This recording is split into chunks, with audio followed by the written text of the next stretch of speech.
When I did the video on AEW Fight Forever, a small minority of people said that I didn't get it, that Fight Forever was a modern rendition of the classic games of the early 2000s.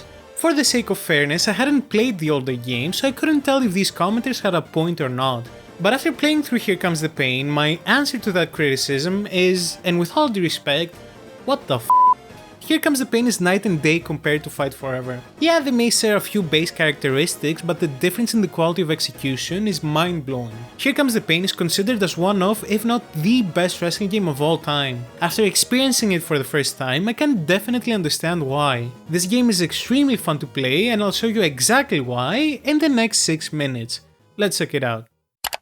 Usually when I review a game, I split the video into parts according to how many modes exist within it. Since Here Comes the Pain only has one mode, every part of this game feels a lot more interconnected than usual. The only mode that exists here is Season Mode, which has you playing through a year of WWE television with a wrestler of your choice. I chose Shelton Benjamin since I always felt that the WWE dropped the ball with him. In Season Mode, wins and losses matter.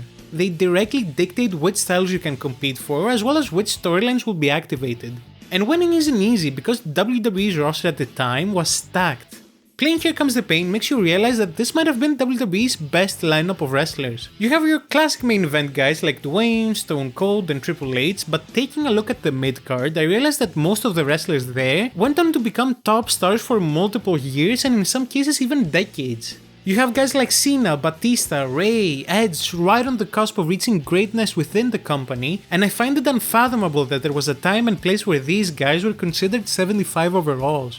Also, Jeff Hardy wasn't in the game due to wellness policy violations, so we only got Matt Hardy. This is like ordering a burger and only getting the buns. Going back to Season Mode, my aim was to win the World Championship that Shelton never got. The only problem with that cunning plan was that I completely sucked at the game. Instead of me changing Shelton's career trajectory, I was dragged into a mid-card vortex with no escape in sight. I was genuinely living a lower mid-carder's life. I was losing to everyone I was supposed to, and only beat jobbers. The first thing I noticed about the gameplay is how impactful every move felt. Even the simplest of moves give off the impression that they hurt. The ring shakes as if an earthquake hit it, the mat makes a big thud every time someone falls on it, and the occasional extra camera angles help the experience just a bit more. Making moves feel like they hurt has become a lost art in modern video games, not just in wrestling games but in general. How does a game from 2003 make its moves feel more impactful than for example the modern UFC games where punching your opponent feels like slapping them with wet noodle sticks? Even though I was going on a losing streak that would make Kurt Hawkins jealous, I was still having a lot of fun. The gameplay was fluid, matches were exciting and did not end after one single finisher, and the game's presentation in general has held up fairly well. I'd even argue that Here Comes the Pain's face models are better than 2K20's. They might have less pixels, but at least they look like they have a soul. Since I kept losing, that meant that I couldn't challenge for any titles. That left me with the game's storylines. Now these storylines are, well, they're interesting to say the least. At the beginning of almost each month, something will happen to your character. Maybe someone will ask him if he wants a manager, or another person may say bad things about his car. This evolves into a rivalry that gets resolved in that month's pay-per-view and the cycle gets repeated.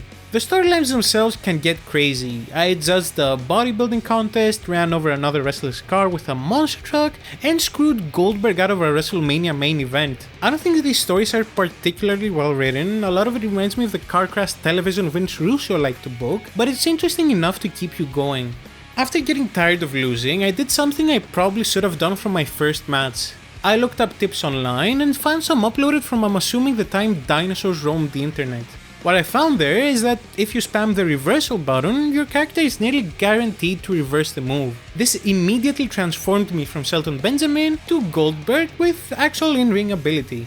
I'm not the biggest fan of this type of reversal system, but it's functional. Armed with that knowledge, the latter half of the season saw Shelton rise from lower mid-carder to winning the WrestleMania main event, defending his World Heavyweight Championship. I really enjoyed playing this mode, and judging by how there were a couple storylines I didn't trigger, there's definitely value in replaying it. I did find, however, that it has a tendency of putting you in random meaningless matches. I get doing that when I have no title and want to build myself up for better opponents, but Here Comes the Pain kept putting me in those matches even after I won the world title. I ended up getting myself disqualified a bunch of times since I couldn't be bothered to fight Bubba Ray Dudley for the 11th time. There are some other interesting things about the game that I didn't get the chance to mention. I adored the backstage areas we got, and they are probably the best in any wrestling game. You can travel from area to area and even get to fight in Times Square once you unlock it. You can also ride motorcycles, treadmills, and even jump off a helicopter.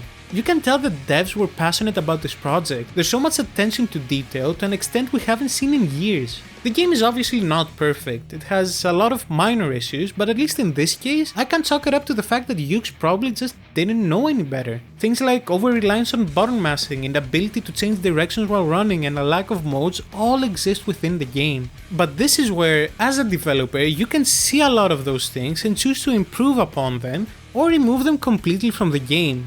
Not blindly copy them in the name of being inspired by the original while hiding half the roster behind a paywall. Sorry, I'm still not over Fight Forever. Overall, I really enjoyed my time with Here Comes the Pain. As weird as it may sound, while playing it, I got the feeling that I was playing a wrestling Tony Hawk game. They have the same early 2000s chaotic vibe where there's little restriction to what you can do. Compared to modern video games, you have great freedom to what you can do within the confines of the sport.